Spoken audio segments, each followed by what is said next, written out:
I believe that I had to become a famous, idea. Yeah. And get all the stuff that people dream about, and accomplish a bunch of things that look like success in order to give up my attachment to those things. It's been a part of the evolution of ego is to spend your first half of your life acquiring and adding, thinking you can add to yourself, and it looks great. I mean, it looks great when you got a cool car and you got good, nice clothes, and and you're and you've done something that people admire, but it can never fulfill you. You can never be happy. You know what I mean? It's not where happiness comes from.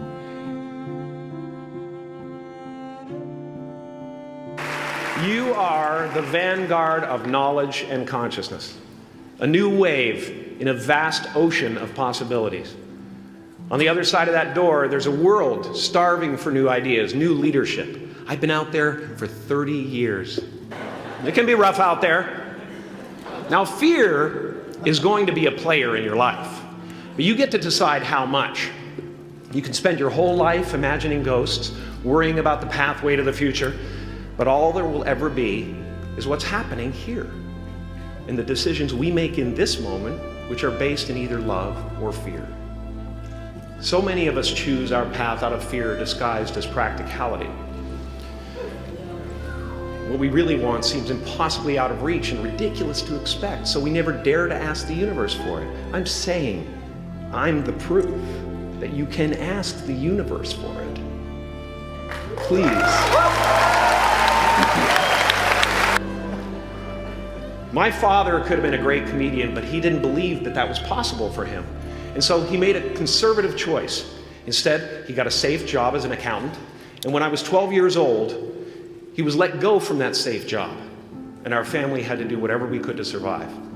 I learned many great lessons from my father, not the least of which was that you can fail at what you don't want. So you might as well take a chance on doing what you love.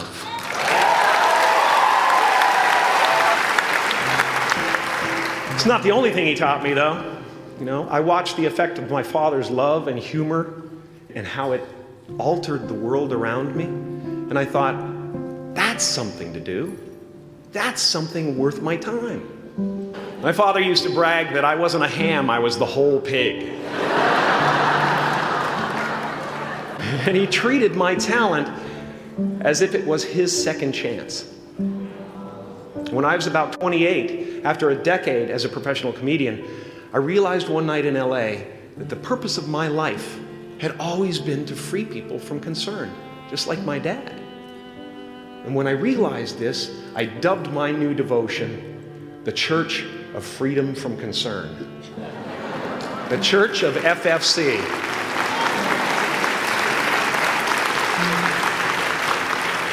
And I dedicated myself to that ministry. What's yours? How will you serve the world? What do they need that your talent can provide? That's all you have to figure out. As someone who's done what you're about to go and do, I can tell you from experience, the effect you have on others is the most valuable currency there is. Because everything you gain in life will rot and fall apart, and all that will be left of you is what was in your heart. My choosing to free people from concern got me to the top of a mountain. I am at the top of the mountain, and I was, and the only one I hadn't freed was myself, and that's when my search for identity deepened. I wondered who I'd be without my fame. Who would I be if I said things that people didn't want to hear? Or if I defied their expectations of me? What if I showed up to the party without my Mardi Gras mask and refused to flash my breasts for a handful of beads? I'll give you a moment to wipe that image out of your mind. That peace that we're after lies somewhere beyond personality, beyond the perception of others, beyond invention and disguise, even beyond effort itself. You can join the game, fight the wars, play with form all you want, but to find real peace, you have to let the armor go. Your need for acceptance can make you invisible in this world. Don't let anything stand in the way of the light that shines through this form. Risk being seen in all of your glory.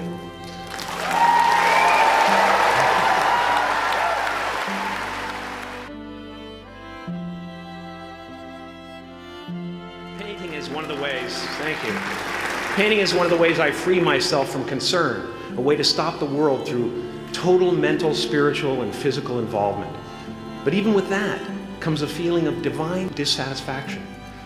Because ultimately, we're not the avatars we create. We're not the pictures on the film stock. We are the light that shines through. All else is just smoke and mirrors, distracting, but not truly compelling. I've often said that I wished people could realize all their dreams in wealth and fame, and so that they could see that it's not where you're going to find your sense of completion.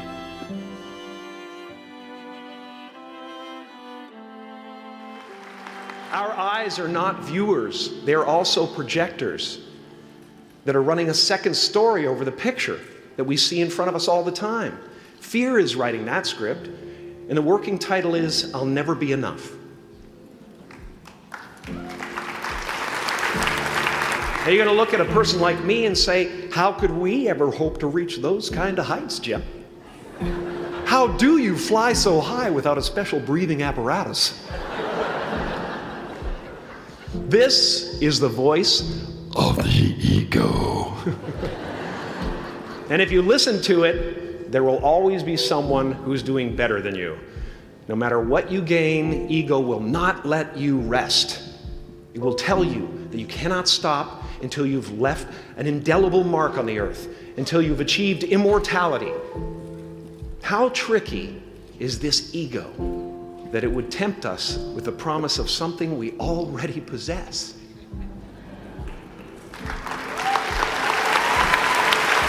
Your job is not to figure out how it's going to happen for you, but to open the door in your head.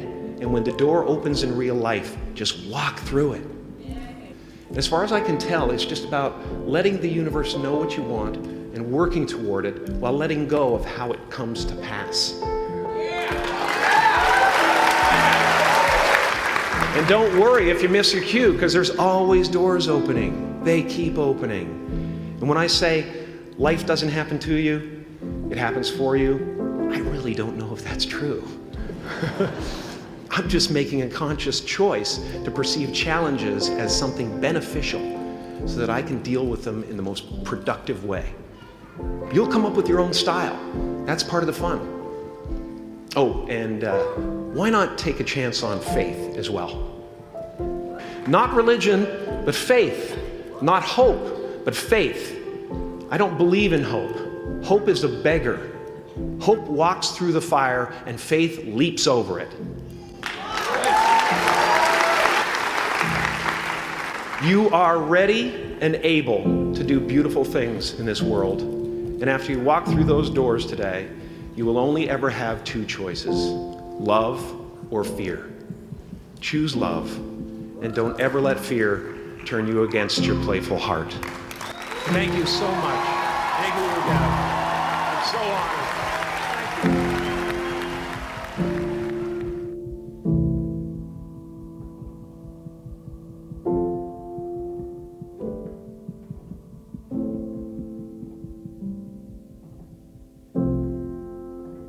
Thank you.